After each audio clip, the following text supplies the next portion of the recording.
38ஆம் கேள்வி ஒரு நல்ல கேள்வி ரைட்டா. ஒரு பொருள் குவிய தூரம் f1 உடைய ஒரு மெல்லிய குவிவு வில்லையின் தலைமை அச்சு மீது வைக்கப்படும் போது என்ன செய்யலாம்? ஒரு பொருள் குவிய தூரம் f1 உடைய ஒரு மெல்லிய குவிவு வில்லை அங்கே வச்சுக்க. அப்போ நான் கீழே படம் சரி எனக்கு குவிவு வில்லையின் தலைமை அச்சு மீது வைக்கப்படும். தலைமை அச்சு மீது ஒரு பொருள் வைக்கப்படும் போது அதன் ஏக பரிமாண பெரிதாக்கம் m1 உடன் பிம்பத்தூரம் v1 ஒரு மெய் பிம்பத்தை ஆக்குது. மெய் பிம்பம் என்ன? எங்க வரும் பிம்பம்? இங்கே அங்கே இங்கெல்லாம் வருமா? மெய் பிம்பம் வரும் இங்கே தான். சரிதானே? இப்படி ஒரு பிம்பம் உருவாக்கி அப்போ நான் எடுக்க நீங்க பொருள் தூரம் u பிம்பத்தூரம் v1 அந்த டைம் உருப்பெருக்கம் என்ன? m1 தரப்பட்டிருக்கு. இல்லைங்களா?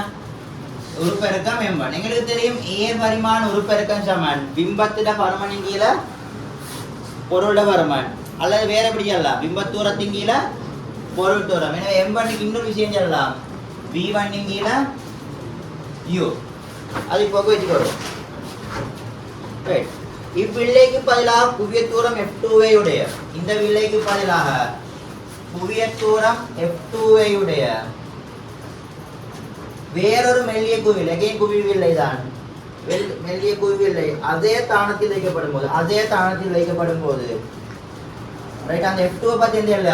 f2 ஆனது f1 விட எப்படிதான் சிறிதா இருக்குதான். ரைட்டா? வேறொரு குவியலை அதே தானத்தில் வைக்கப்படும் போது பிம்பத்தூரம் v2வும் இப்போ பிம்பத்தூரம் ஒன்று மாறிட்டான். சரியா?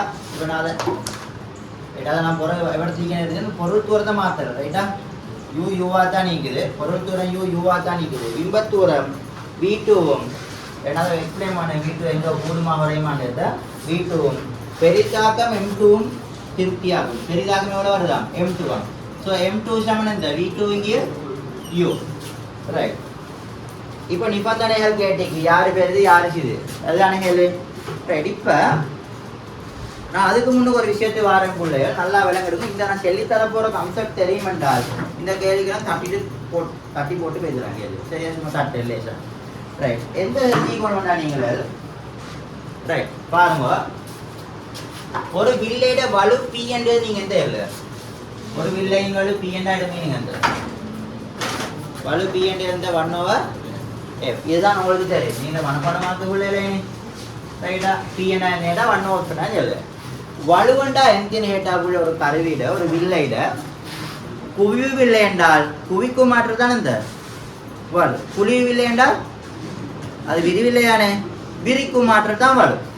அப்போ வலுவென்றால் ஒரு வில்லையின் வலு வில்லையிட வலுவண்டா எந்தின் கேட்டால் எந்த செல்லும் குவிவு வில்லை என்றால் குவிக்கும் ஆற்றல், விரிவில்லை என்றால் எந்த விரிக்கும் ஆற்றல். இதைத்தான் நாங்கள் மேல வலுவண்டி செல்லு.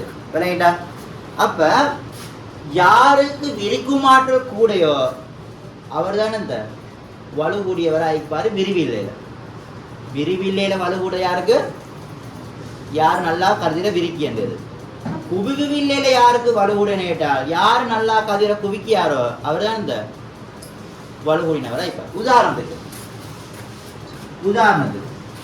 ஒரு வில்லை முடிவிலிருந்து சமாந்தர கதிர்கள் வருகிறது. சமாந்தர கதிர்கள் 2 வருகிறது. அந்த 2 சமாந்தர கதிர்களையும் இந்த வில்லை இவ்விடத்துல குவிக்குது.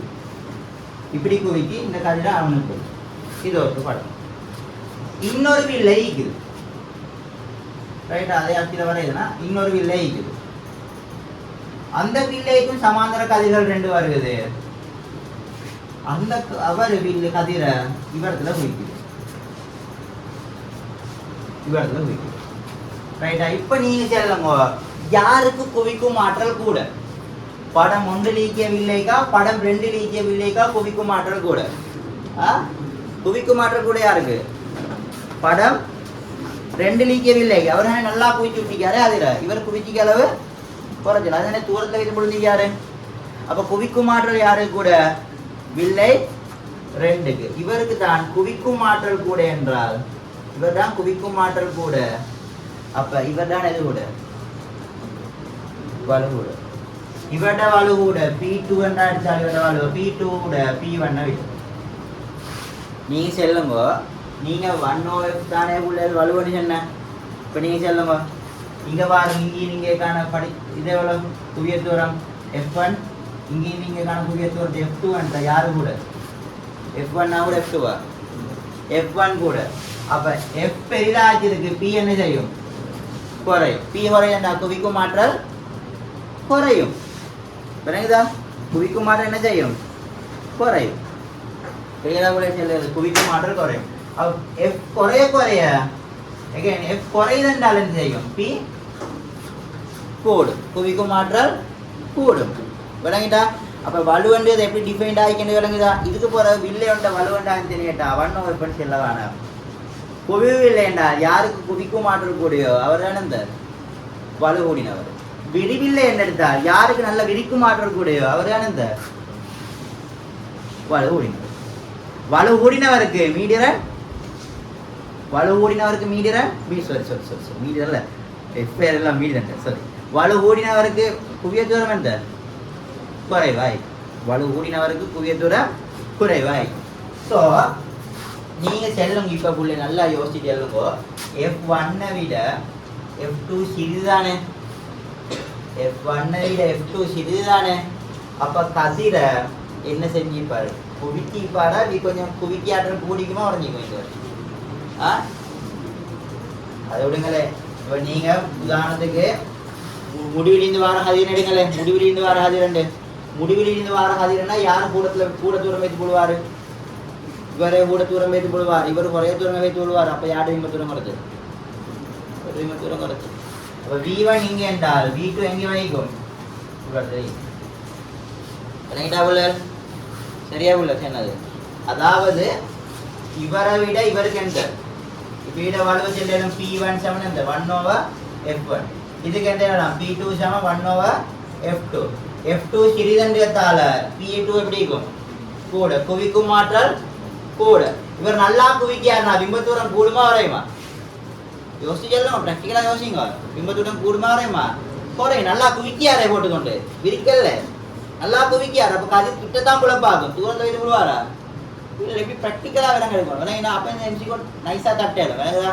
அப்போ உங்களுக்கு விலங்கு எடுத்துக்கணும். இது கதிர் வழிபடம் கீறி பார்க்கணும், எந்த ஒரு அவசியம் இல்லை. இவருக்கு குவிக்கும் ஆற்றல் கூட, இவர் கிட்ட குவிப்பார். இவருக்கு குவிக்கும் ஆற்றல் கூட, இவருக்கு குவிக்கும் ஆற்றல் குறைய, இவர் தூரத்தில் குவிப்பார். ஸோ அப்போ V1 விட V2 எப்படி இருக்கும்? குறைவா இருக்கும். அப்போ V1 V2 ஒப்பிட என்ன?